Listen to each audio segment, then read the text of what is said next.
Welcome to Timeless Reads a Classics podcast. Today, we're diving deep into a really enduring story. Yeah, a fantastic one. A novel that reimagines, one of the most famous tales in Western literature. Exactly. But through this, fresh and really captivating lens. hmm And our mission in this deep dive, basically, is to uncover the heart of this novel. What's the story it's actually telling? Yeah, what are its central ideas, and what is it about this telling that just resonates so powerfully?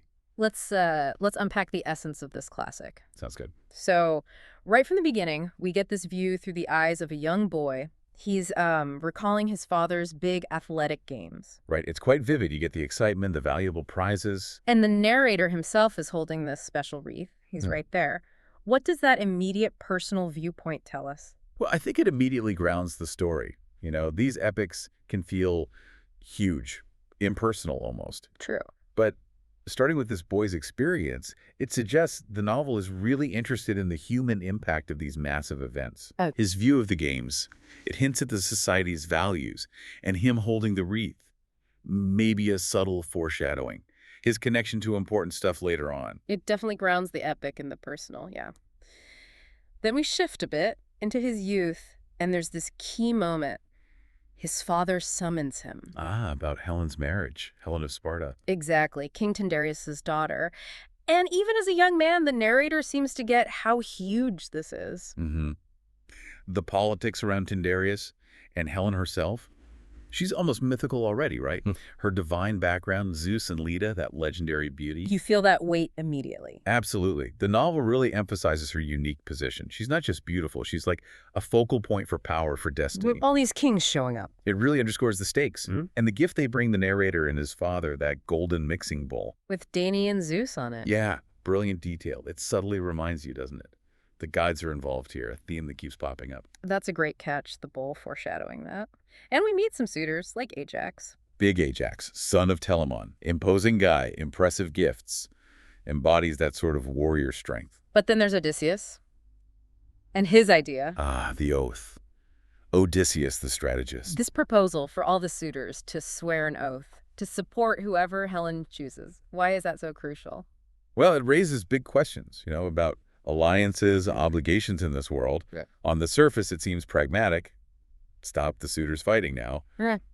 But it actually binds them together in a way that, well, it leads straight to the Trojan War years later. Creates this collective responsibility. Exactly. And you feel the unease, the suspicion among the kings, even as they agree. Everyone's looking out for themselves ultimately. It's ironic, isn't it? Trying to keep the peace leads to this massive war down the line. Deeply ironic. And the narrator remembers Helen's acceptance, just her voice. Simple, lovely. But it has this huge effect. Yeah, her presence, even veiled, is powerful. The rumors of her beauty, even as a kid, the narrator senses her significance. And the oath ceremony itself, Odysseus making that quip about probably not being the chosen one. Classic Odysseus wit. But knowing what we know about the myth, it adds this layer of, dramatic irony. Totally. And then the narrator's memory fades when he gets home. It all seems kind of dreamlike. Like maybe it didn't really happen, or wasn't that important. Right. But the question of the oath, its importance, it just sort of lingers there. It's the engine driving things forward subtly. And then such a sharp contrast, boom, the narrator's own life implodes. Exile. Yeah, at age 10, a really dramatic shift. He's sent off to Phthia. After that terrible incident with the dice, someone gets killed. It really hammers home the strict rules of this society. Harming another man's son, huge consequences. Even in a world of heroes, human laws matter. So Phthia, ruled by King Peleus. And Phthia itself feels different, touched by the divine. Teleus is loved by the gods, apparently, and his wife. Thetis, a sea nymph. Right, which brings its own complexities. There's that prophecy, isn't there, about their son being greater than Peleus. Adds this undercurrent of destiny, maybe even conflict. And Thetis herself, her reluctance about the marriage, it highlights that gap between gods and mortals. Hard to bridge. You get the sense she was forced into it, stays a year, has the baby. Achilles. And then she's gone, back to the sea. Doesn't seem very maternal, does she, those infrequent visits? It really emphasizes the separation. So our narrator arrives basically with nothing. Yeah, stripped of his old life, just a few things left. That liar. From his mother's dowry, a powerful symbol that his connection to his past. It is. And his first meeting with Achilles is so low-key. Just a casual welcome. Yeah, it really doesn't hint at the massive relationship that's going to build between them. We learn Peleus fosters other exiled boys too, so the narrator isn't totally alone in his situation, but But he feels alone, isolated at first. Watching Achilles from afar during meals, the perfect prince, that outsider-looking and dynamic. and that period of just watching is so key. The narrator's wary, obviously. Understandably. But Achilles seems to be watching him too, in his own subtle way. It's that slow burn, the gradual unfolding of their connection that's so compelling, isn't it? Absolutely. It's central to the novel's appeal. And then that moment in the dining hall. Achilles takes his seat. Yeah. Such a small thing, really. But it forces an interaction, a confrontation almost. Breaks down the barriers. Exactly. They start to actually see each other then. It's amazing how these small interactions build everything. And we hear from Peleus his hopes for the narrator. Despite his past, yeah. Yeah. Wants him to become a good man. While the other boys are whispering rumors, kind of scared but fascinated by him. It really shows the narrator's struggle, trying to find his place. And then Achilles steps in for him. The lyre string incident. Right. He breaks a string, should get punished, but Achilles defends him. Shows Achilles' character, doesn't it? That sense of fairness, willingness to bend rules for what feels right, or for the narrator. An early sign of that loyalty, that protectiveness, and then the music. Sharing music stories, that becomes their space. Yeah, Achilles playing the narrator's mother's lyre. So intimate, so human, amidst all the epic stuff. And Achilles opens up about his mother, Thetis, her wanting him to join her in the sea caves. And Peleus warning him against it. You see that pull of his dual heritage, mortal world, divine world. Which path will he take? It really sets up his internal conflict. And what's striking is how their connection, Achilles and the narrator, it's shown as different, unique. Not like the other foster boys or the serving girls. They're not interested in those casual encounters. It highlights how deep, how singular their bond is becoming. Then that moment, the physical intimacy starting to surface right there in front of Peleus. And Achilles pulls back suddenly, leaves the narrator confused, yearning. He captures that delicate, unspoken tension perfectly. So much emotion simmering under the surface, and then Thetis shows up again. Oh. Big confrontation with the narrator. Yeah. A stark reminder of the divine powers that are watching, maybe disapproving. And her warning, Achilles is leaving. Foreshadowing again, major changes coming. Yeah. Definitely.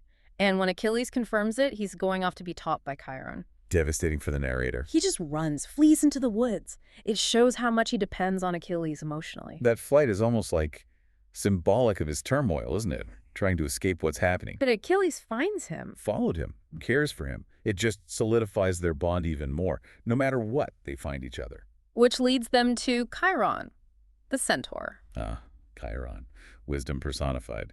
And he accepts the narrator too, alongside Achilles. Creates this, safe space for them, away from court politics and grumpy sea nymphs. Exactly, a nurturing place. Chiron's lessons, medicine, stars, myths. It's a rich environment for them to grow together. Deepening their connection even further, though Thetis still makes an appearance. Still not happy about the narrator being there. But Chiron subtly supports him. It feels like this golden age for them, this time with Chiron. It really does. Shared learning, growing intimacy. Huh. But time marches on.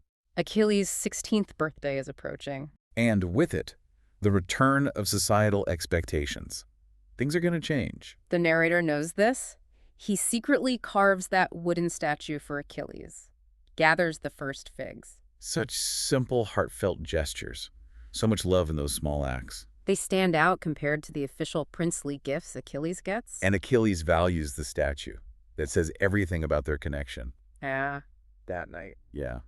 Their physical intimacy finally blossoms. The novel handles it so tenderly. It's all emotion, vulnerability, a huge step. Feels like the natural outcome of everything they've shared.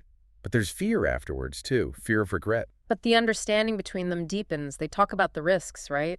Chiron, Peleus, Thetis, what would they think? And Achilles is just unwavering. His affection is solid. He's committed. But the outside world always intrudes eventually. Peleus' messenger arrives. Achilles has to go home. That farewell to Chiron must have been tough. End of an era. For sure. And returning to Phthia means returning to Thetis' disapproval. You feel it hanging in the air. And then, almost immediately, the envoys arrive from Agamemnon. The call to war, to get Helen back. They briefly mention Paris having abducted her. Sets the stage. And the envoys lay it on thick, right? Wealth, glory, renown.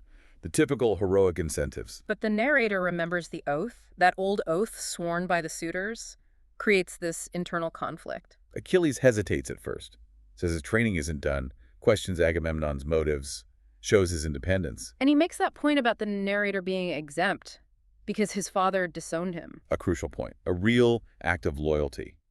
Peleus leads the final call to Achilles. Big decision. Achilles agrees to hear the envoys out, but he's clearly skeptical. Peleus gives him that quiet blessing, a really touching moment. And that last night of intimacy before he goes, knowing war is coming, it's poignant. Terribly poignant. And the narrator's grief after Achilles leaves, it's overwhelming. But eventually he decides he has to find him. Remembering Chiron's resilience gives him strength. So he goes to Peleus, asks for help, and Peleus reluctantly gives it. Sets him on his own journey now. The sea voyage to Skyros. Anxious, but determined. Arriving there, observing King Lycomedes' court, and then he sees her, or him. Pyrrha. Achilles in disguise. The whole elaborate deception unfolds. Achilles living as a girl, close to Princess Didymia. Until Odysseus and Diomedes show up. Strategists, they're not fooled for long. That contrast between their worldly experience and the sort of naivete of Skyros is sharp. And Odysseus's trick reveals Achilles, sheds the disguise. The great warrior is back. Cue Thetis's fury. Right, she intervenes, but Odysseus points out Athena supports the war effort. God's taking sides. And Thetis delivers that prophecy. Fame, but a short life. Seals his fate. But she doesn't actually forbid him from going. Which is devastating for the narrator, realizing Achilles is fated to die young. His reaction. Climbing the cliffs, seeking physical pain to numb the emotional kind. So powerful. And Thetis appears again, confirms Hector will die first, then Achilles. Adds that chilling layer of inevitability. And warns the narrator, again, don't disgrace Achilles. What a burden. So they leave Skyros. Awkward farewell. And on the ship back to Phthia, Odysseus tells stories. Tales of other heroes. Agamemnon's grim family history. More foreshadowing. Then Peleus' final gift to Achilles. That amazing spear from Chiron. Symbolizing skill, maybe Chiron's foresight too. A heavy gift. Emotional farewell with Peleus. And then off to Troy. Arriving in the Greek camp, all the kings, the politics, an uneasy start. And the siege itself just drags on. Stifling, lack of real fighting, growing frustration. You really feel that atmosphere. Achilles and the narrator talk about Helen sometimes, wondering about her choices, her legendary status. But mostly it's just these repetitive, exhausting skirmishes. Until Briseis arrives, a war prize. And she and the narrator form this gentle connection, a bit of humanity in the middle of it all. While the narrator uses his skills, caring for the wounded, showing that compassion. Achilles is just getting more and more frustrated, itching for a real fight. Which leads to the big blow-up, Agamemnon taking Briseis. Achilles' rage. Yeah. Unbelievable. And he withdraws from the battle. Huge turning point. Then the plague hits the camp. Apollo's wrath, because Agamemnon dissed his priest. Things spiral downwards fast. That tense council meeting. Calchas reveals the truth. Leading to that massive confrontation. Agamemnon versus Achilles. Honor, leadership, pride. It all explodes. The narrator tries to warn Briseis, ends up wounding himself in defiance. A desperate act of protest, of protection. His return to Achilles after that. So charged. Meanwhile, the war grinds on. Paris and Menelaus duel. Aphrodite interferes. Gods messing things up again. Truce broken. More fighting. And without Achilles, the Greeks are losing badly. Hector's pushing them back. Briseis worries about the narrator, tells him to hide from Agamemnon. She's brave, defiant herself. Her farewell to the narrator is heartbreaking. Amidst all this, his love for Achilles is the constant anchor. Those days without Achilles fighting, they feel unreal. Impending doom. It's the sounds of battle off stage. Nestor makes a desperate plea. The Trojan wall is breached. Chaos, carnage. The narrator feels helpless, grieving the losses. Sees Hector's triumph, the Greek ships burning. Achilles hears this, and he's filled with this cold fury, still won't budge against Agamemnon. The narrator tries desperately to persuade him, but Achilles won't fight. Which leads to the narrator's own fateful decision. To wear Achilles' armor, lead the Myrmidons. Achilles agrees, gives instructions, but he's terrified for him, knows the risk. The narrator fights heroically. They mistake him for Achilles, pushes the Trojans back for a time. But then, Hector, aided by Apollo. The fatal encounter. The narrator falls. Achilles' armor is lost. Achilles finds out his grief, his rage. It's unimaginable. Gretus comes, somber, promises new armor for revenge. Agamemnon tries to reconcile, offers Briseis back. Too little, too late, meaningless now. Briseis tenderly cares for the narrator's body. It's such a poignant image. Achilles unleashes his fury. He fights the river god Scamander. It's pure grief and rage fueling him. And then that incredible scene, King Priam comes to Achilles' camp. An enemy king, begging for his son Hector's body back, an act of sheer courage. It cuts through the war. They connect over shared grief, that shared humanity. Achilles, despite everything, shows compassion, agrees to return the body. A profound moment. Finally, Achilles carries the narrator's body to the pyre. The end, the finality of it. The war eventually ends. Achilles' son, Neoptolemus, arrives brutal. Unlike his father, Troy falls. Thetis vanishes into the sea. And we get brief notes on others' fates: Aeneas, Agamemnon, Ajax, Andromache. Closure to the epic scope. So ultimately, this story we've dug into, it's just such a powerful, intimate version of the epic. Absolutely. It delves deep into love, loss, honor, destiny, all those complex human relationships against this huge backdrop of war. The essence really is that personal perspective, isn't it? It brings this fresh, moving angle to a story we thought we knew. Exactly. It's not just about the big battles, but the deeply felt human experience within them. Seeing it through the narrator's eyes changes everything. Well, thank you for listening to the Timeless Reads a Classics podcast. We really hope this deep dive has illuminated the heart of this remarkable novel. And maybe sparked a desire for you to explore it yourself or revisit it. If you enjoyed this exploration, please do like, subscribe, and leave a comment. Yeah, we'd genuinely love to hear your thoughts on this enduring story.